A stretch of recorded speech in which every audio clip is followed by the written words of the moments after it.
வாக்குத்தத்த பூமிக்குள் நுழைய பண்ண போகிறேன். அப்படி வாக்குத்தத்த பூமிக்குள் அழைத்து போகிற போது தேவன் பார்வோனைப் போல ஒரு பெரிய சக்கரவர்த்தியை தலைவணங்கும்படி செய்தார். பார்வோனால் தாங்கவே முடியவில்லை தேவனுடைய வல்லமையை. இஸ்ரவேல் ஜனங்களுக்காக தேவன் செய்த ஆச்சரிய காரியங்களை.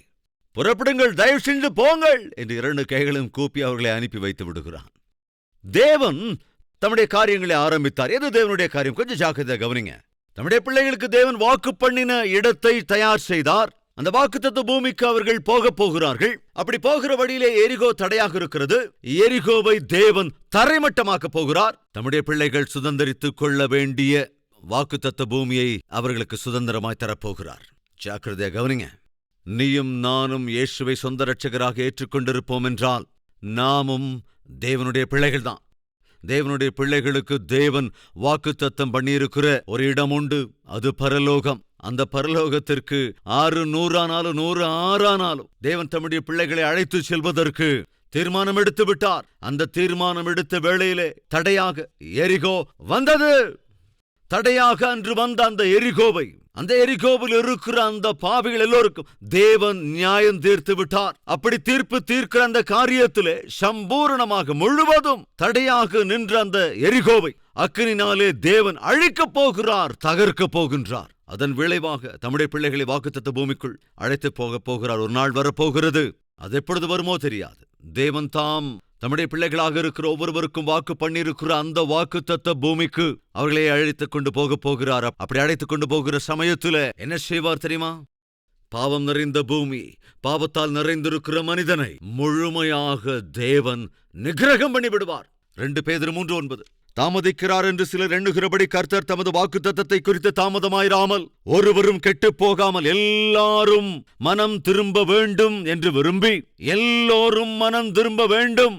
சகோதரனே கேட்கிறியா?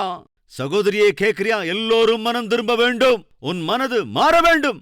நீ சரியாக வேண்டும் என்று தேவன் விரும்புவதால் தான் நீடிய பொறுமையோடு தாமதிக்கிறார். என் பிள்ளைகளுக்கான வாக்குத்தத்த பூமியை நான் தயார்படுத்தி விட்டேன். அந்த வாக்குத்தத்த பூமிக்கு என் பிள்ளைகளை அழைத்து போகிறேன். அவர்கள் நிரந்தரமாய் அங்கே இருக்க போகிறார்கள். அதே சமயத்துல எரிகோ பாவம் நிறைந்த உலகத்திற்கு அடையாளம். அதை அழித்து போட்டு விடுவேன். அவர்கள் பாவம் பெருகி இருக்கிறதுனாலே சிட்சையை விதித்து எல்லோரையும் தகர்த்து போட்டு விடுவேன். அதுதான் எக்ஸாக்டாக அந்த நாளில் நடக்கப் போகிறது. அதேதான் எக்ஸாக்டாக வருங்காலத்திலும் நடக்கப் போகிறது. எரிகோ பட்டணத்திலே பாவம் செய்கிறவனாயிருந்து அழிந்து போகலாம், அல்லது தேவனுடைய பிள்ளையாக மாறி வாக்குத்தத்த பூமிக்குள் நுழையும் வாய்ப்பை பெறலாம். ஒரு வேஷி கவனிக்கிறாள். என்னுடைய பாவம் பெருகி இருக்கிறது, என் பாவம் அதிகமாயிருக்கிறது. மகா பெரிய தேவன் தாம் செய்ய போகிற காரியங்களை செய்ய போகிறார். யாராலும் அவருக்கு முன்பாக நிலைநிற்க முடியாது என்றொரு வேஷி அடையாளம் கண்டு கொண்டாள். அந்த தேவன் வானத்திலும் சரி பூமியிலும் சரி உண்மையுள்ள தேவன். நான் எந்த தெய்வங்களை நம்பினேனோ, எந்த தேவதைகளை விசுவாசித்தேனோ, அந்த தேவதை என்னை ஒரு வேஷியாக மாற்றிவிட்டது. ஆனால் உங்கள் தேவனோ உங்களை பரிசுத்தவான்களாய் மாற்றியிருக்கிறார். எனவே உங்கள் தேவன் பெரியவர். இந்த வார்த்தையை சொல்றது யாருங்க? ஒரு வேஷி. காரணம் என்ன? அவளுக்கு புரிந்துவிட்டது.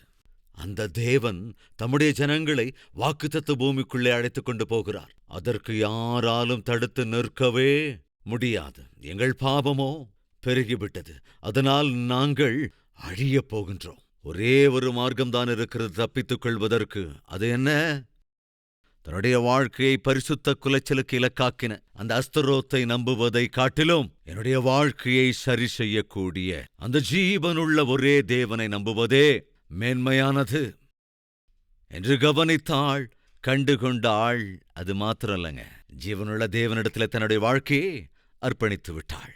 என்றும் நம்மத்திலே யாராவது இருக்கீங்களா?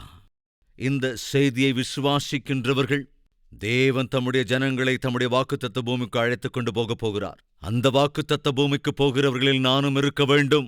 நித்தியமாய் பரலோகத்திலே தேவனோடு நானும் கூட வாசம் பண்ண வேண்டும் என்று ஆசைப்படுவோர் யாராவது நம்மத்திலே இருக்கிறீர்களா? தேவன் பாவம் நிறைந்திருக்கிற இந்த பாவ உலகத்தை ஒரு நாளில் அழிக்கப் போகிறார். பரலோகத்தை மாத்திரமே இருக்கும்படி வைக்கப் போகிறார். அழிந்து போகிறவைகளோடு சேர்ந்து நானும் அழிந்து போகாமல் நித்திய காலமும் பரலோகத்தில் ஜீவனோடு இருக்க வேண்டும் என்ற ஆசை யாருக்காவது இருக்கிறதா? இருந்தால் வாருங்கள், ஜெபிக்கலாம். எல்லோரும் தேவனை நோக்கி பார்க்கலாம்.